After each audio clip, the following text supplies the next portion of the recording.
Hi students. आज हम पढ़ रहे हैं मैक्रो इकोनॉमिक्स थ्योरी के बारे में। Basic theory of macro economics, classical theory of output and employment. इस थ्योरी को समझने के लिए आप पूरे वीडियो को एंड तक देखिएगा तो आपको ये थ्योरी अच्छे से समझ में आएगा। एंड ये पार्ट वन है classical theory of output and employment का, and second part next video में हम देंगे। तो फर्स्ट वीडियो में है कि क्लासिकल थ्योरी कहाँ से आया, कब तक था, और क्लासिकल थ्योरी में क्या क्या इंपॉर्टेंट एलिमेंट है, एंड क्लासिकल थ्योरी का जम्पसन क्या है। एंड सेकेंड वीडियो में हम determination of output and employment के बारे में पढ़ेंगे। तो क्लासिकल थ्योरी के बारे में तब पता चला जब किन्सियन थ्योरी आया। किन्सियन थ्योरी ग्रेट डिप्रेशन के बाद आया। ग्रेट डिप्रेशन कब आया था? ग्रेट डिप्रेशन 1929 में आया था। जब वैश्विक महामंदी आया था तो एक नया थ्योरी आया इकोनॉमी में जो कि किन्स के द्वारा दिया गया था। तो किन्सियन इकोनॉमिक्स से पहले 1929 से पहले जो इकोनॉमी काम करती थी वो क्लासिकल थ्योरी पे ही काम करती थी। क्लासिकल थ्योरी पे ही पूरा इकोनॉमी काम करता। तो वो क्लासिकल थ्योरी में क्या क्या एजम्पशन थे एंड क्या इंपॉर्टेंट था ये जानना बहुत ज़रूरी है, क्योंकि क्लासिकल थ्योरी को क्रिटिसाइज़ किए थे किन्स एंड वो अपना एक अलग थ्योरी बनाए। तो क्लासिकल थ्योरी का क्या क्या इंपॉर्टेंट एलिमेंट है एंड उसका एजम्पशन क्या है उसको हम समझेंगे। तो क्लासिकल थ्योरी में कौन कौन से इकोनॉमिस्ट आते हैं, मतलब क्लासिकल इकोनॉमिस्ट कौन कौन है जो कि इस थ्योरी से रिलेटेड हैं एंड इस थ्योरी से एग्री भी होते हैं। रिकार्डो, जे.एस. मिल, जे.बी. से, पिगू, मार्शल, ये सारे इकोनॉमिस्ट क्लासिकल हैं।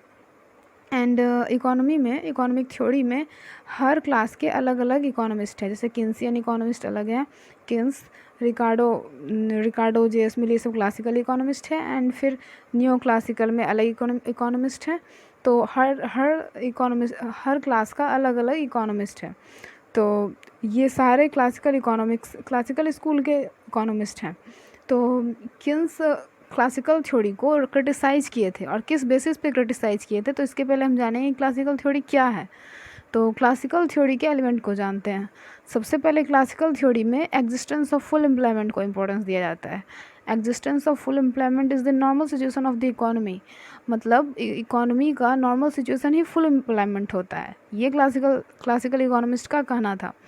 मतलब अगर डिमांड एंड सप्लाई में अगर चेंजिंग होता है तो सिचुएशन एबनॉर्मल हो सकता है शॉर्ट रन में, बट एक नॉर्मल सिचुएशन ही फुल एम्प्लॉयमेंट है। मतलब मार्केट खुद से खुद को एडजस्ट करके उस नॉर्मल सिचुएशन में पहुंच जाती है, वो ये कहते थे। अब हम ये जानते हैं कि ये कैसे होता है। जैसे कि पीगू का स्टेटमेंट है, the tendency of the economic system is to automatically provide full employment in the labor market when the demand and supply of labor are equal। मतलब इकोनॉमिक सिस्टम का एक टेंडेंसी होता है कि ऑटोमेटिकली वो full employment को achieve करता है बाय द अगर हम लेबर मार्केट को लेते हैं तो उसमें demand of the labour and supply of the labour, ये दोनों जब इक्वल होते हैं तो मार्केट खुद ही फुल एम्प्लॉयमेंट को अचीव कर लेती है। ये एक टेम्प्रोरी इकोनॉमिक सिस्टम है। क्लासिकल इकोनॉमिस्ट यही बोलते हैं कि ये एक ऑटोमेटिक सिस्टम है जो कि खुद ही इकोनॉमी खुद को एडजस्ट कर लेती है फुल एम्प्लॉयमेंट लेवल पे। एंड ये एक नॉर्मल सिचुएशन है। एंड नॉर्मल सिचुएशन से वो एबनॉर्मल सिचुएशन में जाती है जब डिमांड एंड सप्लाई एक्सीड या डिक्रीज़ करते हैं। लेकिन वो हर कुछ टाइम में के बाद वो खुद को एडजस्ट करके उस फुल एम्प्लॉयमेंट लेवल पे पहुंच जाती है। मतलब फुल एम्प्लॉयमेंट एक नॉर्मल सिचुएशन है। तो इस थ्योरी में कहा जाता है कि full employment means unemployment zero. तो इनके कहने का मतलब है कि अनएम्प्लॉयमेंट कहाँ से आता है, अनएम्प्लॉयमेंट का रीज़न क्या है। तो अनएम्प्लॉयमेंट का रीज़न है rigidity in wage structure. Wage structure में जो रिजिडिटी होता है उसके कारण अनएम्प्लॉयमेंट क्रिएट होता है। And interference of minimum wage legislation and trade union legislation. Minimum wage legislation means कि अगर किसी मज़दूर को हम काम देते हैं तो उसे मिनिमम इतना वेज देना होगा।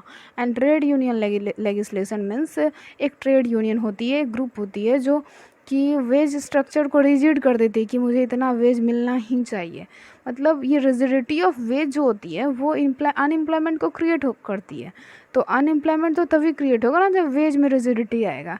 बट इस थ्योरी में कहा जाता है कि वेज में कोई रिजिडिटी नहीं होती, बल्कि वो फ्लेक्सिबल होता है। जैसे कि लेबर मार्केट में वो फ्लेक्सिबल होता है, अगर सप्लाई एंड डिमांड अगर एक्सीड एंड डिक्रीज़ कर भी रहा है तो वो थोड़े टाइम में खुद को एडजस्ट कर लेगी एंड फुल एम्प्लॉयमेंट पहुंच जाएगी। क्यों? क्योंकि यहाँ पे कोई गवर्नमेंट इंटरफेरेंस नहीं होता, यहाँ पे कोई लॉ नहीं होता, यहाँ पे मार्केट खुद से खुद को एडजस्ट कर लेती है डिमांड एंड सप्लाई के मैकेनिज्म से। तो इस थ्योरी का बेस क्या है? इस थ्योरी का बेस सेज लॉ का स्टेटमेंट है जो हम के ऊपर लिखे हैं। से जेबी से का एक लॉ था, बेसिक लॉ, जिसपे कि क्लासिकल थ्योरी काम करता है। Supply creates it's on demand, means जो सप्लाई हम क्रिएट कर रहे हैं वो खुद ही डिमांड क्रिएट कर लेती है। जो प्रोड्यूसर जो गुड प्रोड्यूस कर रहा है वो खुद ही अपना डिमांड क्रिएट कर लेगी, एंड टोटल प्रोड्यूस जो गुड प्रोड्यूस किया गया वो सोल्ड हो जाता है। मीन्स कोई ओवर प्रोडक्शन नहीं होता है, एंड ना ही कोई सप्लाई बढ़ता है ना ही डिमांड ज़्यादा बढ़ता है। दोनों एक दूसरे के इक्वल है। जितना सप्लाई मार्केट में लाया गया उतना डिमांड क्रिएट हुआ, एंड दोनों इक्वल हो गया। इसीलिए ये टोटल लॉ जो है वो इसी थ्योरी पे बेस्ड है, इसी लाइन पे बेस्ड है। ये एक बेसिक स्टेटमेंट है जो क्लासिकल थ्योरी का सबसे इम्पोर्टेंट लाइन है, एंड सबसे इम्पोर्टेंट एंड बेसिक लाइन, जो कि बहुत ज़रूरी है, important for NET, UGC NET. तो supply creates own demand means यहाँ पे कोई गवर्नमेंट नहीं है, ना ही कोई गवर्नमेंट लॉ है, ना ही टैक्स है, ना कोई सब्सिडी है, यहाँ पे कोई कुछ भी नहीं है। यहाँ पे सिर्फ प्रोडक्शन हो रहा है एंड उसको डिमांड किया जा रहा है। मीन्स जेबी से का कहना है कि जैसे कोई लेबर अगर थोड़े देर के लिए ओवर प्रोडक्शन होती है, अगर मार्केट में सप्लाई ज़्यादा हो गया तो लेबर खुद ही अनएम्प्लॉयड हो जाएगी, वो जॉब छोड़ देगी, एंड कुछ टाइम बाद जब वो अपने जॉब को छोड़ देगी तो फिर जो सप्लाई एक्सीड हो गया था वो फिर से डिमांड क्रिएट करेगा एंड उसके बराबर हो जाएगा।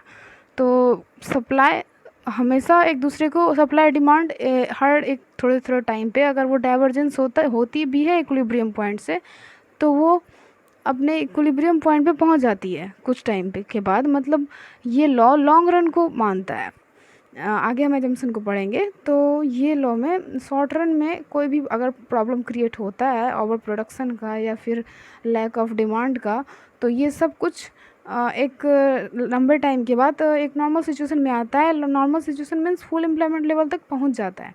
तो इसके एजम्पशन क्या क्या है उसको हम पढ़ेंगे। उसके बाद फिर नेक्स्ट क्लास में हम उसके डिटर्मिनेशन ऑफ आउटपुट एम्प्लॉयमेंट को पढ़ेंगे कि कैसे डिटर्मिनेशन होता है आउटपुट एंड एम्प्लॉयमेंट का, और सिर्फ सप्लाई एंड डिमांड के बेसिस पे, no government and no any law. तो फिर हम सबसे पहले इसके एजम्पशंस को देखते हैं। Assumptions is very important for the classical theory. Any classical theory of rent, classical theory of wage, classical theory of profit, कोई भी classical theory of में ये सारे assumptions बहुत important होते हैं। तो ये सारे assumption को समझना भी बहुत ज़रूरी है। तो फर्स्ट एजम्पशन है full employment without inflation. Full employment होगा उस मार्केट में, इकोनॉमी में, एंड विदाउट इन्फ्लेशन। इन्फ्लेशन तो तभी होता है ना जब सप्लाई से ज़्यादा डिमांड हो। तो यहाँ पे तो सप्लाई एंड डिमांड दोनों इक्वल होता है, एंड अगर थोड़ा देर के लिए एक्सीड होगा भी तो वो इक्वल हो जाएगा, नॉर्मल सिचुएशन में आ जाएगा। तो यहाँ पे कोई इन्फ्लेशन क्रिएट नहीं होगा। तो ये यहाँ पे सिर्फ फुल एम्प्लॉयमेंट होगा। फुल एम्प्लॉयमेंट के लेवल पे ही ये लॉ वैलिड होगी। सेकेंड पॉइंट है laissez faire economy. Laissez faire economy means no interference of government. इस इकोनॉमी में गवर्नमेंट का कोई इंटरफ्रेंस नहीं होगा। मार्केट में demand and supply of labour और गुड्स जो भी एक दूसरे को एडजस्ट कर लेगी अपने टाइम पे, डिमांड एंड सप्लाई के मैकेनिज्म से। थर्ड है closed economy. Closed economy means no foreign trade. यहाँ पे कोई ट्रेड नहीं होगा, सिर्फ डोमेस्टिक कंट्री में ही गुड्स को प्रोड्यूस किया जाएगा यानी वहीं पे सोल्ड होगा। इट मीन्स ना कोई सप्लाई ज़्यादा है ना डिमांड ज़्यादा है, फिर ट्रेड करने की कोई ज़रूरत ही नहीं है। फोर्थ पॉइंट है परफेक्ट कंपटीशन। इस इकोनॉमी में परफेक्ट कंपटीशन होगा। मीन्स एक जो भी गुड्स प्रोड्यूस हो रहा है एंड जो भी गुड्स किस रुपये पे बिक रहा है, ये हर चीज़ का अवेयरनेस होता है, प्रोड्यूसर को भी एंड कंज्यूमर को भी। यहाँ पे कोई भी लैक ऑफ इन्फॉर्मेशन नहीं होता है, यहाँ पे हर चीज़ का पता होता है। एंड गुड्स होमोजेनस गुड्स होता है।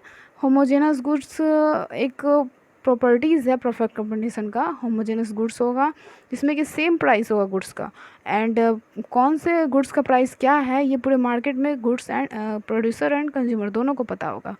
तो इस इकोनॉमी में क्लासिकल थ्योरी उसी इकोनॉमी में वैलिड होगा जहाँ पे कि परफेक्ट कंपटीशन हो। फिफ्थ पॉइंट है output is divided consumption and investment. Means output को किसी किसी दूसरे काम पे खर्च नहीं करते हैं, सिर्फ कंजम्पशन करते हैं एंड इन्वेस्टमेंट करते हैं तभी तो उससे प्रोडक्शन होता है। एंड कंजम्पशन करते हैं मीन्स जो गुड्स प्रोड्यूस किया गया उसको टोटली कंज्यूम कर दिया गया, एंड जो पार्ट बचा इनकम का उस पार्ट को इन्वेस्ट कर दिया गया। एंड ये मान भी लेते हैं थोड़ी देर के लिए कि सेविंग किया गया, लेकिन इसमें ये इस थ्योरी में माना जाता है कि जो सेविंग पार्ट होता है वो टोटली इन्वेस्ट कर दिया जाता है। एंड 6 पॉइंट है, quantity of money is given and money is a medium of exchange. Means quantity of money जो होता है इस मार्केट में दिया हुआ है, and money is a medium of exchange. Money सिर्फ एक मीडियम ऑफ एक्सचेंज होता है और कुछ नहीं। 7 पॉइंट है, wages and prices are perfectly flexible. Means कोई रिजिडिटी नहीं होती, प्राइस एंड वेजेज फ्लेक्सिबल होते हैं, वो मार्केट में डिमांड एंड सप्लाई के अनुसार ऊपर नीचे हो जाते हैं आसानी से। 8th पॉइंट है, परफेक्ट इंफॉर्मेशन और मार्केट पार्टिसिपेंट्स। मार्केट के जो भी पार्टिसिपेंट्स होते हैं, इट मीन्स प्रोड्यूसर, उनको परफेक्ट इंफॉर्मेशन होता है हर चीज़ का। एंड 9th पॉइंट है, money wages and real wages का डायरेक्टली प्रोपोर्शनल होते हैं एक दूसरे के, मतलब मनी वेज बढ़ेगा तो रियल वेज भी बढ़ेगा। उसके बाद 10th पॉइंट है, capital stock and technical knowledge are given. Capital stock and technical knowledge दिया होता है, वो मतलब वो कांस्टेंट होता है, उसमें कोई इम्प्रूवमेंट नहीं होता। और ये थ्योरी लॉन्ग रन को मानती है, लॉन्ग रन में ही कोई भी प्रोडक्शन होता है एंड लॉन्ग रन में ही ये इकोनॉमी एग्जिस्ट करेगी। 12th पॉइंट है, लॉ ऑफ डाइमिनिशिंग रिटर्न। इस थ्योरी में लॉ ऑफ डाइमिनिशिंग रिटर्न ऑपरेट होगा, मीन्स जैसे जैसे हम मार्केट में लेबर को बढ़ाएंगे तो उससे मिलने वाली मार्जिनल प्रोडक्टिविटी घटती जाएगी, तो ये हुआ लॉ ऑफ डाइमिनिशिंग रिटर्न भी यहाँ पे एप्लीकेबल होगा। देन हम सेकेंड क्लास में determination of output and employment को पढ़ेंगे, second part of classical theory of output and employment. आज हम इसके बारे में पढ़ें एंड सेकेंड पार्ट में diagram and classical theory of employment के अंदर 3 टॉपिक होगा, एक labour market, goods market and money market को पढ़ेंगे। Okay, then subscribe and like my channel.